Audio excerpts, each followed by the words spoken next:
Good afternoon and welcome to the Midday Brief here on Joy News. My name is Jennifer Jane Asante. Now let's take a look at our headlines. This afternoon, the General Secretary of the National Democratic Congress says the NPP is to blame for the current power crisis in the country. He thinks that it's the NPP's mismanagement of the economy that caused the problem. Meanwhile, the minority NPP in Parliament says that it will issue what it calls the real State of the Nation address on Tuesday. The Ghana Trades Union Congress has written to the Minister of Employment and Labour Relations to urgently reconvene a national tripartite committee meeting to determine a new national daily minimum wage for 2013. In business, management of National Investment Bank Limited assures its customers that the commercial court's ruling over the payment of a $90 million judgment debt will not affect the bank's business with its customers in any way. This plus briefs, wellness and some more news after the break.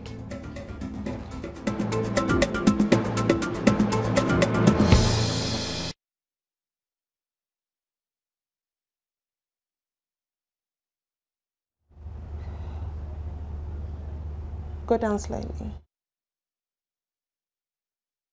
Now, members of the minority who tell Joy News that they did not listen to the address have justified their walkout, promising the real State of the Nation address will be delivered soon. You mean you didn't listen at all? I walked out because I'm a minority MP. So walking out wouldn't prevent you from I didn't listen. It's not necessary. If I want to listen, I would have sat there. We have made our position clear as a party that anything that is going to evaporate with the presidency, in as much as we're in court contesting the results and the declaration, anything that will evaporate, we will not be a part. Other parliamentary duties which involve oversight duties and all that, as our people have elected us here, we will carry it on. Okay. Should we expect the true State of the Nation's address will be delivered, and I believe that that will be a true reflection of what Ghanaians expect a true leader to do for them as a nation in terms of governance. And so I believe that we should all be patient, and it will be coming very, very soon. Yesterday's walkout was a rather sore point in Parliament yesterday. The Greater Accra Regional Chairman of the ruling National Democratic Congress, Joseph Kobna Adekoka, is asking the opposition NPP MPs to resign from Parliament following yesterday's boycott of the President's State of the Nation address. Wondering why? Let's find out. The minority must resign their seats from Parliament because we are paying them so much. The system that they do not believe in it has elected them here. So it behoves on them as of today to resign their seats. The monies that the taxpayer has been given to them must demand it from them because they are not prepared to come together for this country to move forward because of the interest of one person and one person alone, Akufo-Addo. They must resign their seats and give the good people of Ghana the chance to rule ourselves. We don't need them anymore. Do you think it is possible for a parliament to just be represented by the majority? Other people who will come and join. There are about 10 or 20 parties in this country, right? They are not prepared to work in this country. All of us should call on them to resign their seats from Parliament. Now, meanwhile, the General Secretary of the ruling National Democratic Congress, Johnson Esiedu Nketia, says the opposition New Patriotic Party is responsible for the current power crisis being experienced by the nation. Esiedu Nketia said the power crisis is a result of the irresponsible governance of the NPP's 8 years in office. What we are witnessing now is coming because of the lack of foresight of previous governments in making investment into generation that will match the demand. Instead of them investing in generation so that we can still keep reserves, they felt that it was a field day. And so for all the 8 years, they never produced a single megawatt of electricity. So whilst energy consumption was increasing over 8 years without any investment in generation, what do you expect? You expect what we are witnessing now. Within this year, when the results start showing, you will see the difference between MPP and NDC. Look at the gas pipeline. that ran into these problems? During whose time was the implementation of the gas pipeline from Nigeria initiated? How come when they were building this gas pipe, they did not provide for any insurance? They did not provide for any contingencies against this type of accidents. It is very reckless for a political party that has been in government at that time, instead of appreciating the difficulties, utilizing cheap propaganda and making noise about dumso. We can assure Ghanaians, as the president said, that we are going to transform the energy sector of this country in a major way. And then you will see that, inshallah, if we remain in power for... We now go over to the phone lines to speak to the General Secretary of the MPP, Kojo Owusu-Afriyie. Good afternoon, sir. Good afternoon, my sister. How are you? I'm doing quite well. We understand that the minority walked out of Parliament yesterday before the President could deliver his address. Why did you? Well, first of all, it amazes me that anybody could attribute this walkout to me in person. I left Accra yesterday in the morning at 8 a.m. for Kumasi via the Sabo airline. I got to Kumasi at 8:40, 8:45 thereabout, and then I headed towards my holy village, Wono, where I was in the funeral celebration until after about 6 p.m. when I left for Kumasi again. So John, are you saying that you didn't know they planned to walk out? Well, I'm saying that I was not in Parliament. I was not anywhere near the premises of the chamber, and therefore I could not have, pushed for the walkout. Okay, I understand that. Told the world about. Yes, but I would have thought that a decision of such magnitude would have been taken at the party level. Well, we have already established, a very important principle. Mm-hmm. During the vetting of the appointees of the president, we established a principle that anything that would not outlive John Dramani Mahama would not be, attended to. And we also, drew a line in the sand by stating that Parliament will continue, our members will continue to participate in their oversight responsibilities. They will continue to take part in the legislative functions of Parliament. And for instance, if a budget was presented to Parliament, they would be there to be counted. So this was a decision of the parliamentarians. And for us, people ought to have known beforehand that if indeed John Dramani Mahama's State of the Nation address was something that was not going to be a permanent feature, or that it was not something that was going to outlive him, then we would not participate. So for me, I'm amazed that people are surprised about this apparent walkout. Because if you look at the principle that we established, you would have known that. But wasn't the minority showing double standards? Not all of them left Parliament when they walked out. Some of them were still hanging around. Well, you could see that the work of Parliament is not only to do with the State of the Nation address. Indeed, they were in Parliament in the morning, as I understand it, to take part in committee levels, committees' work. And so some of them were still waiting for the time that they were going to go to their committee, to work.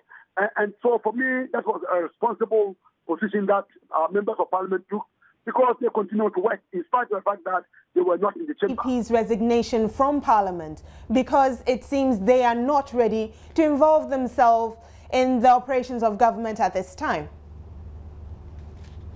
What we have said is that if the budget consideration came to Parliament, in spite of the fact that it came from the presidency, they will take part, because the discussion would outlive that of John Dramani Mahama.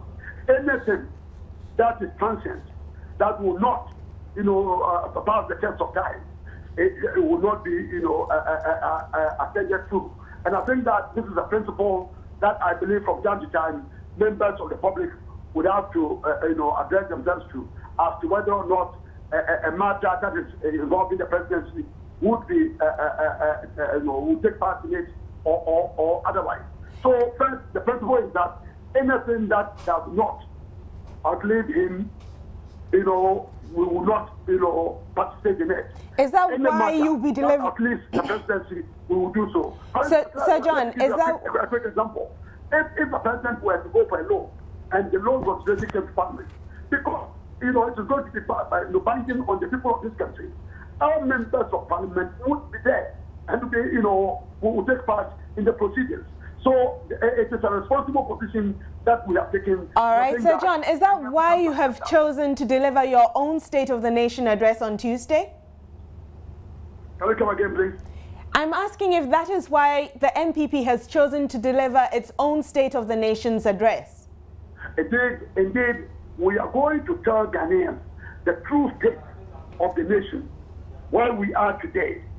Indeed, the kind of things that I hear the president, patting himself on his back and reminding us that he is the president-elect. It amazes me.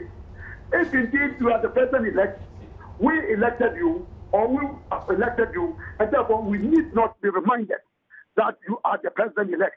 As I'm told, he trumpeted for acting time. So it tells you himself, understands that he indeed is not the president-elect. Because if he were, and Ghanaians did elect him, we be constantly be reminded that he is the president-elect. Okay, now, Esiedun Ketia says that the current energy crisis, or what is popularly being referred to as Dumso, is your fault. It is the MPP's mismanagement of the economy that has brought this about. What do you have to say about that? I am amazed about Esiedun Ketia's, understanding of the problems that we have in this country. The truth of the matter is that they were only yesterday they were in government for 4 years. And at the time that we left, power, they have had to take over the responsibilities of governance for the last 4 years. What did they do? If indeed it's true that we did not, ask for an insurance cover, they didn't have to take them 4 years or 5 years before they can now understand that there was not an insurance. What were they doing 4 years ago? And if you remember, in 2012, 4 November or thereabouts, John Dramani Mahama told the people of this country that this Dumso was going to be a thing of the past, and that they found the formula, and that by November ending, it was going to end. Only to have it even escalated. The truth of the matter is that this president lacks credibility. People of this country do not trust him, and therefore whatever that his prescription is will not be trusted, which is why they are now passing the buck. But what they forget is that for 4 years when they were in government, they ought to have done something about it. And if they did not, what would you suggest that they do, Sir John? That's noise. Sir John, what would you suggest that they do? If you were in power now, what would you do about the situation? Look, one were in government and were confronted with it. Ours was as a result of the Kojo Dam, the water having, dwindled. And which is why we had this crisis. And what did we do? Jerry Kufuor went and brought in generators, and that augmented the problem. And that is why Ghanaians are comparing that period to what we have today. Indeed, we are not even told where you are going to have the Dumso. You are in your room, you are supposed to have electricity, and then it is gone, it's never, and nobody explains anything to it. And there is no governance in this country as we speak. There is a vacuum, there is a paralysis of governance in this country, which is why, after the Supreme Court decision, I could probably become the president, we will resolve this Dumso matter. For now, the people of this country do not trust John Dramani Mahama. He lacks credibility because he promised that in November ending it was going to go, it did not go, it is more pronounced than what we have had. So if you could solve it then, would it? Here, he does not even have a clue. You ask ECT, they don't know the answer. You ask, all the major stakeholders, they do not have a clue what to do. The truth of the matter is that the investment that ought to have gone in had all been squandered by Dr. Mahama and the NDC. The last, year and the last quarter of last year. When they use the money, the resources that the country has to buy vehicles for girls, to buy clothes for people, to bribe people, when they use the state resources to keep the people to vote for them. That was, Sir John, will you be sitting through the debates on the State of the Nation address? Let me come again, please. I'm asking if the party will sit through the debates on the State of the Nation address, or you won't make any contributions there either. The decisions of this magnitude will be taken by the party and leadership. I ask them when they arrive. Let us wait until we get there, and then we'll see what the decision might be. But what is important is that on Tuesday, the true state of the nation would be made manifest to the people of this country, and then Ghanaians will see where we are, and then Kojo will come and give a very positive solution to the problems that Dr. Mahama and the NDC do not have the clue as to how to resolve them. All right, thank you very much. I guess we'll just have to wait until Tuesday to find out what the MPP says is the real State of the Nation address. After the President's State of the Nation address yesterday, we had some reactions brought to us by our reporters in the regions. We'll be taking a look at the Central, Western, Ashanti and the Brong-Ahafo regions.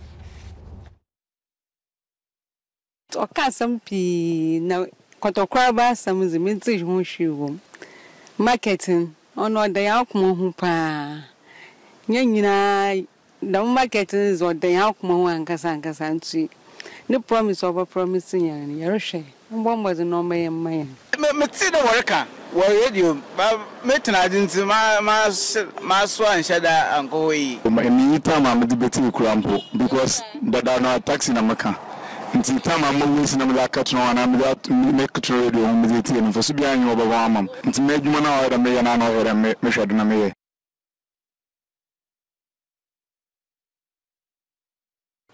The letter that I had, this is not a State of a Nation address. This is more of a State of the Electoral Commission address, a State of the Election address. This is a statement from somebody who is very, very desperate and wants to say something to let people be convinced that he's really been voted as the president of this country. Yes, and that no come or come and tell na Kadio can I mean, so we can say, yeah, na your baby, only Padada, only Pavufro, you know, if we 2092-93 thereabout. Into any power, then someone can feel no better there, near the other demo. Oh, bad, the American business will be drawn my way. The same kind of missing. You know, was what banana, the body of a stop to cry, ECPU. As a back cryers, none of your radio, something. If you cry in the room, the bus will cry. Because last year, the same thing of Baka, then waiting there. Bogos, or cars or Koboya, or Baya Sana, Terminado, or Kobe. Let me use only as a at the Papa de Magana. Because a woman can know any power teacher no. I didn't be only to me different, or I didn't know that's anything with the boy man. Corononia, the idea of problem I come for no more man. And some are kind, very accurate.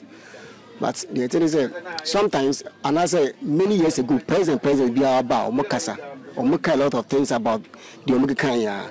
But at the end, some of them be implementation was IBB. What he's saying can help Ghana a little bit, but once I'm seeing people from their opposite side, we see they didn't say anything. But as for me, I think it's good. The same old story. They will come and brag to the parliament, you will see nothing happening. The same old story. He says he will improve the economy, he will make the nation good, work will be abundant, SADA will be good. I don't trust him. It's the same old story. Just like he was campaigning before the election, the same story. I don't trust him. He was just campaigning like the pre-election time. He was just come to the parliament and say blah, blah, blah, blah. That's all. Nothing better will come out of it. So I don't trust him. But let's pray that he will do it as he has promised. When we look at Konfanochi right now, we can see that there is a building even going on, a project going on there. They haven't finished that one. So how can he just leave that one and go and touch another one? So if he is able to finish that one and go to another one, that one will help rather than leaving that project and going to build another one. Actually, if he is able to do it, thank God. Concerning the power outtake and then the water resources, actually he did not impress me because they have been talking and then giving us so many series of expressions concerning that place, the power outtake and then the water resource. But actually, in fact, everybody talks and then he has also spoken his mind. But then we are looking up to him to inculcate what he has spoken into the real actions on the ground. I think he has spoken well and it's very good. It's going to help. Actually, when you looking at the population of Kumasi or the population of Ashanti region, and later withdrawn with the connivance of bank officials. A document in my possession reveals one such account opened at the Pankrono branch of the Konfanochi Rural Bank in Kumasi by the Kwabre East District Coordinator Bismarck Edu Ansre and his deputy Abdullahi Badaru. A letter from an anonymous official at the NYEP headquarters then instructed the bank to pay 120,000 Ghana cedis into the account. A similar act took place at the Aguna branch of the Konfanochi Rural Bank. Copies of checks, bank statements, and a letter which forged the signature of Abuga Pele in my possession shows that an amount of 23,000 Ghana cedis was successfully withdrawn from the account. Abuga Pele says the transaction involved some senior officials at the headquarters. The senior officers were alleged to be Tapsoba, Omar, who is the regional coordinator. You know, Tapsoba is the second deputy national coordinator. Omar, who is the regional coordinator. Mr. Osborne, who is a deputy national coordinator. Most of the officials implicated in the scandal refused comments when I approached them in the course of these investigations. Others, however, admitted some roles. Well, after that much rot exposed, I'd say it was time for a little wellness.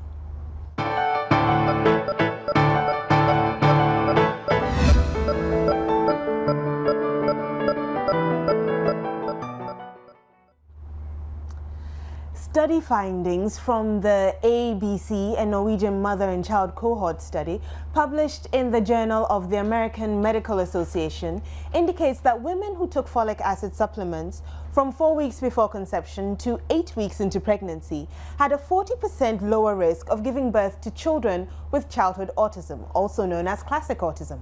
It said the use of folic acid supplements midway through pregnancy, that is from week 22, had no effect. This is what we have for you in our Wellness Brief. The findings only apply to a lower risk of childhood autism, the most severe form of autism. The results show no reduction in the risk of atypical or unspecific autism. The study also investigated the prevalence of Asperger syndrome, but the number of examined children was too low to give a reliable result. The researchers found no connection between childhood autism and intake of other supplements during pregnancy. They also found no correlation with maternal intake of folate through food. The results show an association between the use of folic acid supplements in the mother during pregnancy and a reduced risk of childhood autism. The results supported the Norwegian Directorate of Health recommendation for folic acid supplements during pregnancy and emphasized the importance of starting early, preferably before conception. The ABC study included participants in the Norwegian Mother and Child Cohort Study who were born between 2002 and 2008 and include a total of 85,176 children. It said the mothers had given detailed information about their diet and the use of supplements in early pregnancy. The study said children with autism diagnosis in MOBA were identified through questionnaires, referrals from parents and health personnel, and through links to the Norwegian patient register. It said when the analysis were done, 270 children with autism diagnosis were identified in the study population. Of these children, 114 had autism, 56 had Asperger syndrome, and 100 had a typical or unspecified autism. It said the use of folic acid supplements in early pregnancy increased sharply from 2002 to 2008 among women who participated in the Norwegian mother and child cohort study. It said 43% of mothers who took folic acid supplements in 2002, while the percentage had risen to 85% in 2008. However, many women began later than is desirable. Only half of women who took folic acid supplements had begun before conception. The Norwegian Directorate of Health recommends that women who were planning to become pregnant should take folic acid supplements from 1 month before conception and during the first 3 months of pregnancy. The recommendation was based on research showing that the use of folic acid supplements in early pregnancy protected the fetus from spina bifida and other neural tube defects. The ABC study was a large research project conducted by the Norwegian Institute of Public Health in collaboration with Columbia University in New York, USA. The goal was to investigate causes of autism and to study how autism spectrum disorders develop in children. The study was nested within the Norwegian mother and child study.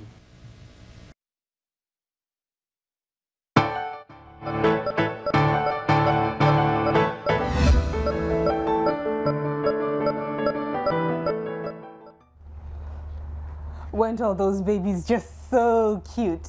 Folic acid is such a tiny pill, looks insignificant, but as you can see, plenty of benefits. Now moving into the world of international briefs, where Hugo Chavez has been suffering breathing problems upon his return from Cuba. Time flies when you're having fun, and that's what we've been having here on Midday Brief. Before we go, let's take a quick look at our headlines once more. The General Secretary of the National Democratic Congress says it is the MPP's fault that we are experiencing the current power crisis in the country. He says it is the MPP's mismanagement of the economy that brought about this problem. However, we spoke to the General Secretary of the MPP, who says that it's total rubbish, but Ghanaians do have a lot to look forward to as the minority MPP delivers what it calls the real State of the Nation address on Tuesday. Also, the TUC has written to the Minister of Employment and Labour Relations asking for an urgent tripartite committee meeting to determine a new national daily wage for this year. In business, NIB gave assurance that the bank was not having any problems despite the commercial court's ruling on the judgment debt. Why don't you watch out for our 2 p.m. news briefing? We will bring you lots more news. My name is Jennifer Jane Asante. Have a good afternoon.